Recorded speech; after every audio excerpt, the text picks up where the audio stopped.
서울광역방송센터입니다. 송원석 국민의힘 신임 원내대표가 어제와 오늘 국민의힘 초선과 재선, 3선, 4선 이상 중진들과 잇따라 회동하며 당 통합과 혁신 행보에 나서고 있는 가운데 기대와 회의가 교차하는 분위기입니다. 국민의힘은 김민석 국무총리 후보자에 대해 따져 물어볼 게 많다며 국회 인사청문회를 사흘간 열어야 한다고 압박했지만 민주당의 거부로 김민석 총리 후보자 인사청문회는 오는 24일과 25일 이틀간 여는 걸로 정해졌습니다. 여의도 초대석 정치권 현안 국민의힘 입장 들어보겠습니다. 호준석 국민의힘 대변인 스튜디오에 나와 있습니다. 대변인 어서 오십시오. 안녕하십니까. 일단 친윤 TK로 평가를 받는데 경북 김천 3선 송원석 의원 국민의힘 원내대표 선출 당내 분위기가 어떤가요? 친윤 TK로 돌아간 것 아니냐 그런 그 비판이 네. 외부에서 있고 일정 부분은 또 저희가 감내해야 된다고 생각하고요. 네. 다만 이제 제 생각에 친윤이라는 것은 윤이 없는데 친윤이 존재할 수 없는 거고 사실은 윤 전 대통령이 존재하고 있을 때도 친윤이라는 계파 자체가 어떤 누가 뭐 좌장이 있거나 아니면 어떤 결속력이 있거나 뭐 조직적이거나 이런 게 아니었거든요. 그냥 느슨한 범주류였죠. 근데 더더군다나 지금은 윤 전 대통령이 없는 상황이고 계파가 사실은 아닌 거죠. 그 말씀하신 대로 친윤은 더 이상 뭐 존재를 할 수 없는데 존재론적으로. 네네. 그래서 이게 근데 106명이 투표에 참여해서 60표가 1차에서 나와서 그냥 단번에 됐잖아요. 그럼 이게 당 주류들은 친한계 의원, 그러니까 한동훈이 돌아오는 게 싫은 거다 이렇게 보는 시각도 많은 것 같은데 그건 어떻게 보세요? 그러니까 좀 그런 감정적인 그 앙금, 골 이런 것이 여전히 남아 있는 것은 맞는 것 같습니다. 지난 그 탄핵 그 과정에서 그다음에 이제 이번 대선에서도 한동훈 전 대표가 선거운동을 했지만 거기에 대해서도 이제 좀 평가가 좀 이제 엇갈리는 것이거든요. 이런 그 감정이 좀 이렇게 골이 메워지는 데는 조금 시간이 필요하지 않나 그렇게 생각하고 양쪽이 저는 좀 돌아봤으면 좋겠습니다. 친한계 입장에서도 대체로 이제 옳은 얘기들을 하는데 왜 그렇게 그 거부감을 받게 됐을까 하는 걸 한번 좀 돌아볼 필요는 있을 것 같고 지금 이제 이른바 그 범주류 입장에서도 이렇게 배척을 하는 것이 맞는가 이렇게 그 이렇게 해서 통합을 하고 국민들의 마음을 얻을 수 있겠는가 하는 부분에 대해서도 좀 더 포용하고 좀 통합하고 이런 입장으로 그런 마음을 가질 필요가 있지 않은가 좀 이렇게 해서 그렇게 하지 않으면 미래가 없죠. 예전에 유시민 작가가 국회에 처음 입성했을 때 국회의원 됐을 때 누가 그런 평가를 했잖아요. 저렇게 옳은 말을 어떻게 저렇게 싸가지 없이 하는지 모르겠다. 뭐 그런 게 좀 떠오르기도 하고 그러는데 그런 수준은 저는 아니라고 생각하고요. 그러니까 한동훈 전 대표 말씀하시는 건데 그런 수준은 아닌 것 같고 다만 이제 권성동 전 원내대표가 퇴임하면서 좀 더 좀 소통하고 통합하는 그런 좀 있었으면 좋겠다. 지도자로서 그런 부분을 잘 새겨 듣고 좀 더 그런 방향으로 발전해 나간다면 진짜 큰 지도자가 될 것이라고 저는 생각하고요. 그런 자질이 충분히 있다라고 생각합니다. 지금 혁신 얘기가 계속 나오는데 지금 김용태 비대위원장이 계속 가면서 혁신을 하는 건가요? 아니면 뭐 새로운 비대위, 새로운 혁신이 이런 걸로 하는 건가요? 아니면 아예 전당대회를 열어서 새로 당 지도부를 뽑는 건가요? 어떻게 하는 건가요? 일단 전당대회는 이제 그 조기에 열리는 쪽으로 가닥이 잡힌 것 같습니다. 송원석 원내대표도 그렇게 그 얘기를 했고, 그래서 이런 과도적인 체제가 오래 갈 것 같지는 않은데 어쨌건 김용태 비대위원장의 임기는 일단 6월 말까지거든요. 그래서 다음 전당대회 때까지 얼마 남지 않았기 때문에 김용태 비대위원장이 임기를 좀 더 연장해서 그렇게 가는 그것이 이제 국민의 눈높이에는 맞지 않은가 저는 이제 그렇게 개인적으로 생각합니다. 쿠키뉴스 의뢰로 한길 리서치가 조사한 여론조사 결과가 오늘 발표된 게 있는데 자세한 내용은 중앙선거 여론조사심의위원회 홈페이지 참조하면 되고 차기 당대표 적임자를 물어봤더니 김문수 20.3, 한동훈 16.3, 안철수 9.6, 김용태 6.1 등등 이렇게 나왔는데 김문수 후보가 가장 앞에 있는데 이거 어떻게 보시나요? 저도 사실 이게 궁금했거든요. 과연 이제 여론조사하면 어떻게 나올까 했는데 오늘 이제 첫 결과인 것 같은데 제가 그냥 뭐 제3자적인 입장에서 해석을 하자면 네. 김문수 후보가 대선을 치르면서 좀 국민들의 마음을 얻은 부분은 있는 것 같습니다. 이분이 우리가 알지 못했던 네. 그런 면모들이 굉장히 많고 청렴하고 깨끗하고 유능하다 한 사람이다라는 그런 것들을 얻은 측면이 있는 것 같고요. 네. 국민의힘 지지자들만 놓고 보면은 사실 이제 차이가 더 나더라고요. 거의 2배 차이 정도가 그렇습니다. 나더라고요. 그래서 이제 만약에 이제 그 당대표 선거를 하게 된다면은 민심과 당심을 이제 네. 같이 보게 되는데 역선택 방지 조항이 들어가거든요. 그러니까 네. 국민의힘 지지자와 또는 그 무당층만 여론조사를 하고 그다음에 당원들 하고 하는데 대체로 보면 최근에 보면 큰 차이가 없어요. 두 개가 네. 역선택 방지 조항을 적용하면 그렇다면 이제 지금 상황으로 보면은 이 김문수 네. 전 후보께서 만약에 출마한다면 지금으로서 이제 앞서가고 있는 것 같은데 아직 모르는 거죠. 이제 뭐 2달, 3달 남은 것이고 그 과정에서 어떤 일이 일어날지 모르는 것이기 때문에 결국은 당원들께서 네. 전략적인 지혜로운 판단을 늘 하시더라고요. 전당대회 때 보면. 그 김문수 전 후보가 전략적인 지혜로운 판단이 될 수 있다고 보시나요? 그런데 개인적으로. 아니 그거는 모르겠고요. 네. 그거 이제 그 결과가 어떻게 나올지 모르겠지만 결국은 그것이 맞는 선택을 하실 거라고 저는 보는 거죠.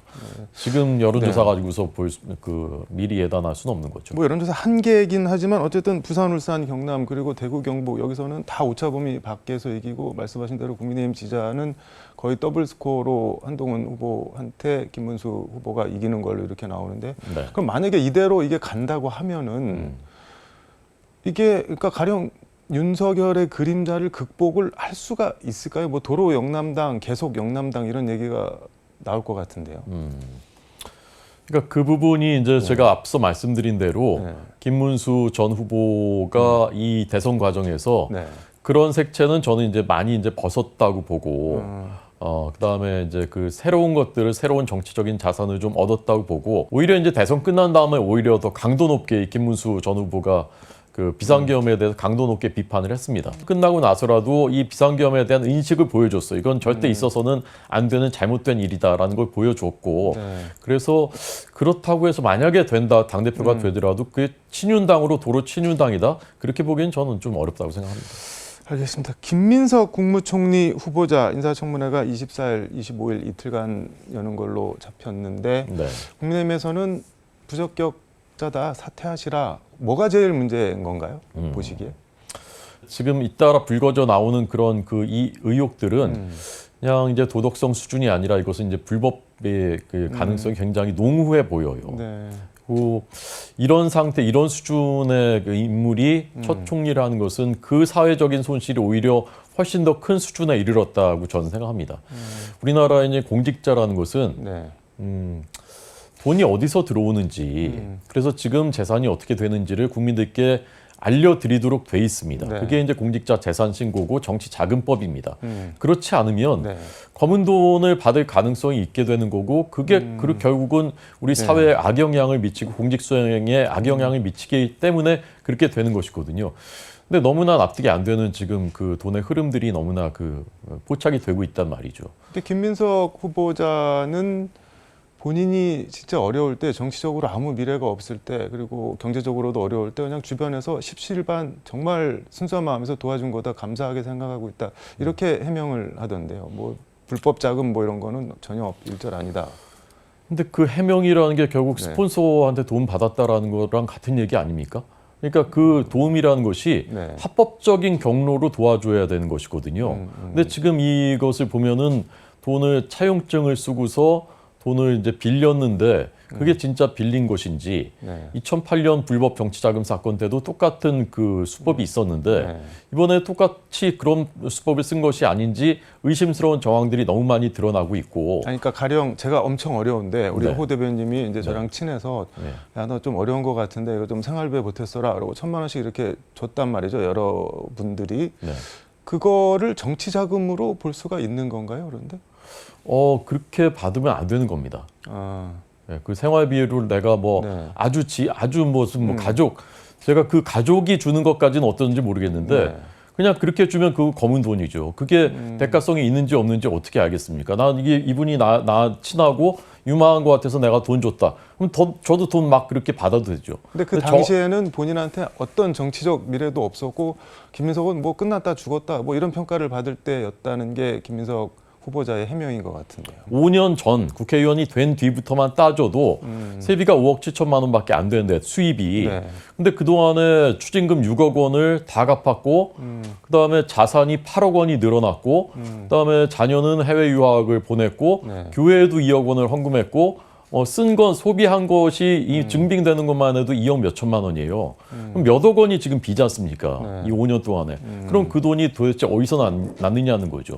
합리적인 문제 제기인데 제대로 해명이 안 되고 있고 뭐 강연료를 받았다 아니면 뭐 조의금 받았다 뭐 이런 해명이라는데 그래서 이런 아무튼 이상하다 이해가 안 된다 그런 말씀인 거네요. 안 되는 거죠. 공직자를 총괄하는 자리지 않습니까? 국무총리라는 것은. 네. 이분이 그냥 나는 정치 그렇게 어려울 때 오래 버텼고 나는 그 어려운 분들이 도와줘서 그래도 했다. 난 재산 2억밖에 없다. 이렇게 할 거면 국무총리는 안 했어야 돼요. 국무총리가 이런 상태에서 국무총리가 된다면 어떻게 그 공직기강이 서겠습니까? 아들 문제 관련해서는 이혼하고 아이 교육을 전 부인이 전담을 했고 뭐 지금 아내는 눈에 실핏줄이 터질 정도로 좀 괴로워하고 있고 사내로서 진짜 미안하다 이렇게까지 해야 되냐 뭐 개인적 고통을 호소하던데 그거는 어떻게 보세요? 그러니까 개인적인 고통은 저도 연민을 느낍니다. 네. 뭐 어려움을 많이 겪으셨겠죠. 십몇 년 동안 공직을 못 맡고 네. 뭐 정치적으로 재기할 수 있을지 없을지 사실 불투명한 상태였고 네. 그래서 이제 말씀드리는 거죠. 그렇다면 그냥 국회의원 그냥 하셨으면 되는 건데 국무총리에 지명됐기 때문에 이 정도 검증은 당연한 것이고 근데 이 검증에 우리가 보는 상식적인 국민들의 눈높이를 너무 많이 벗어나 있고 갈수록 점점 더 이제 의혹이 쌓여져 가요. 그러니까 이것이 이 이른바 이제 86 정치인들, 운동권 출신 정치인들이 스폰서를 통해서 정치 자금 받고 그걸 통해서 뭐 생활도 해오고 그러면서 뭐 유학도 뭐 이렇게 보내고 그랬던 것은 이제 전형이 드러나는 것으로 이제 보여지는데 그것을 반박하거나 해명할 만한 그런 것은 지금 없어요. 그렇기 때문에 저는 이 상태로 국무총리를 하는 것은 이재명 정부에 굉장히 큰 부담이 될 것이라고 생각합니다.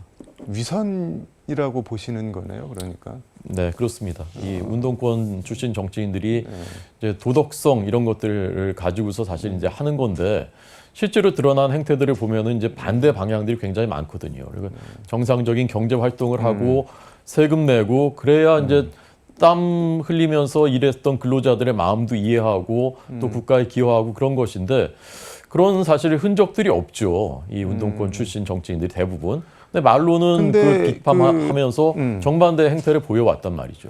그 이재명 대통령이 기내 전용기 간담회에서 김민석 후보자 본인한테 물어봤더니 그냥 말 그대로 의혹이고 다 해명이 가능하더라라고 얘기를 하더라 뭐 그렇게 전했고 김현 의원 지금 김민석 후보자 국회 인사청문 특위 여당 간사인데 어제 여기 여의도 초대석 왔는데 설명을 들어보니까 다 해명이 가능하다 청문회에서 다 해명을 할 거다 이 말은 임명을 그대로 갈 거라는 건데 근데 지금 뭐 막을 수는 없잖아요. 만약에 민주당이 하겠다고 하면은. 그러니까 그런 말씀들이 이제 밀어붙이겠다라는 말씀이죠. 청문회 통과 가능하죠. 막을 방법이 없지 않습니까? 네.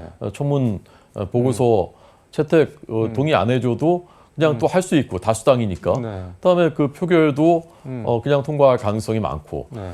그러니까 이제 밀어붙이겠다라는 것인데 청문회에서 다 해명할 수 있는 것이라면. 네.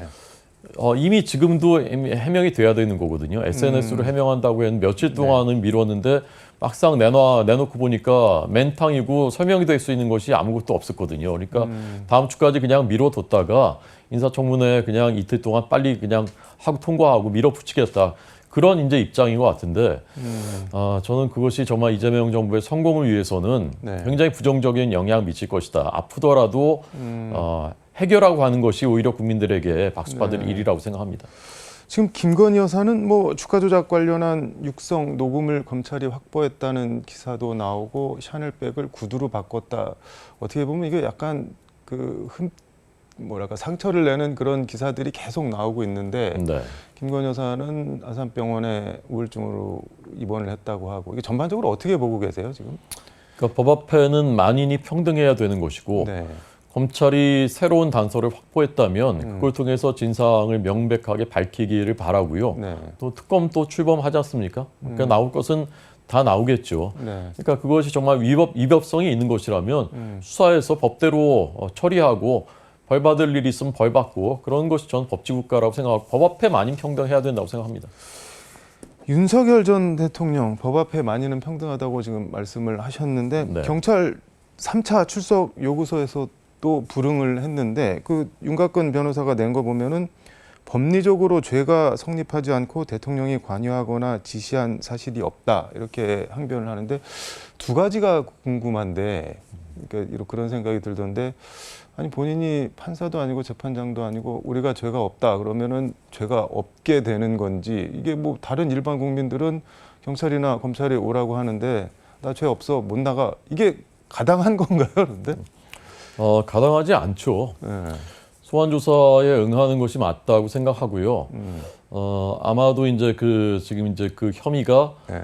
체포하러 오는 것 저지해라라고 이제 명령했다라는 혐의, 그다음 비화본 삭제 네. 지시했다라는 혐의인데 그 체포 저지 혐의에 이제 정범인 김성훈 전 경호처 차장이 이 구속영장 기각됐었습니다. 이 혐의에 대해서. 네.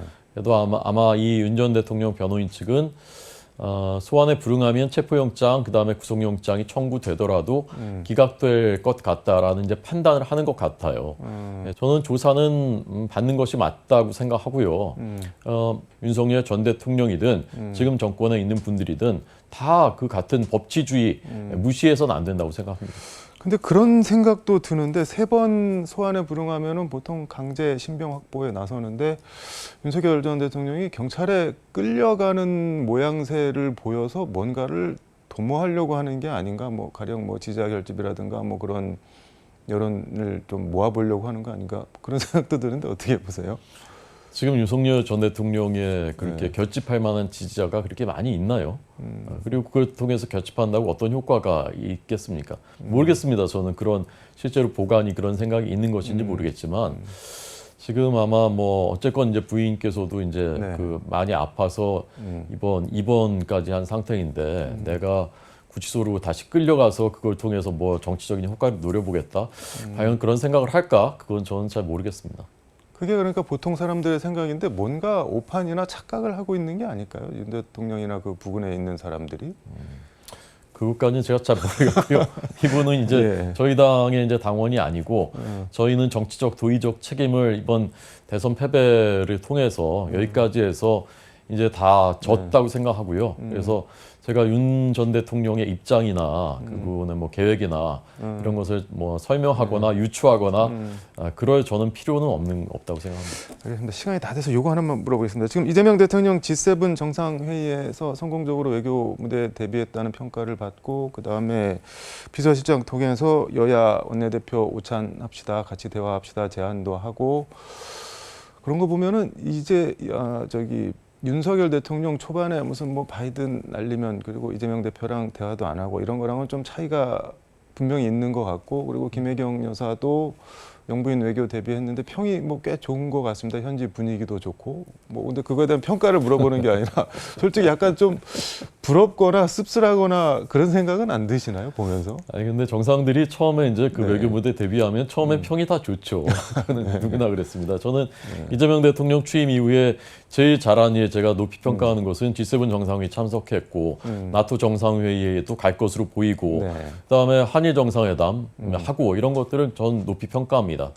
이렇게 국제사회 신뢰 얻어가는 것이 중요한데 대북전단 살포에 대해서 이거 처벌까지 하겠다. 뭐 이런 것들. 네. 그런 것들은 상당히 그런 문재인 정부 때 또 그 실패, 무조건적인 침묵 이런 것으로 가는 것 아닌가 그런 좀 우려가 있고 국제사회도 똑같이 보고 있거든요. 트럼프 정부가 똑같은 것 봤었거든요. 그래서 저는 그런 그 우려까지도 불식시켜주는 대북 정책에 있어서도 좀 균형을 잡고 북한에 무조건적으로 끌려가지 않고 그런 모습을 보여주면 박수 더 받을 것 같습니다.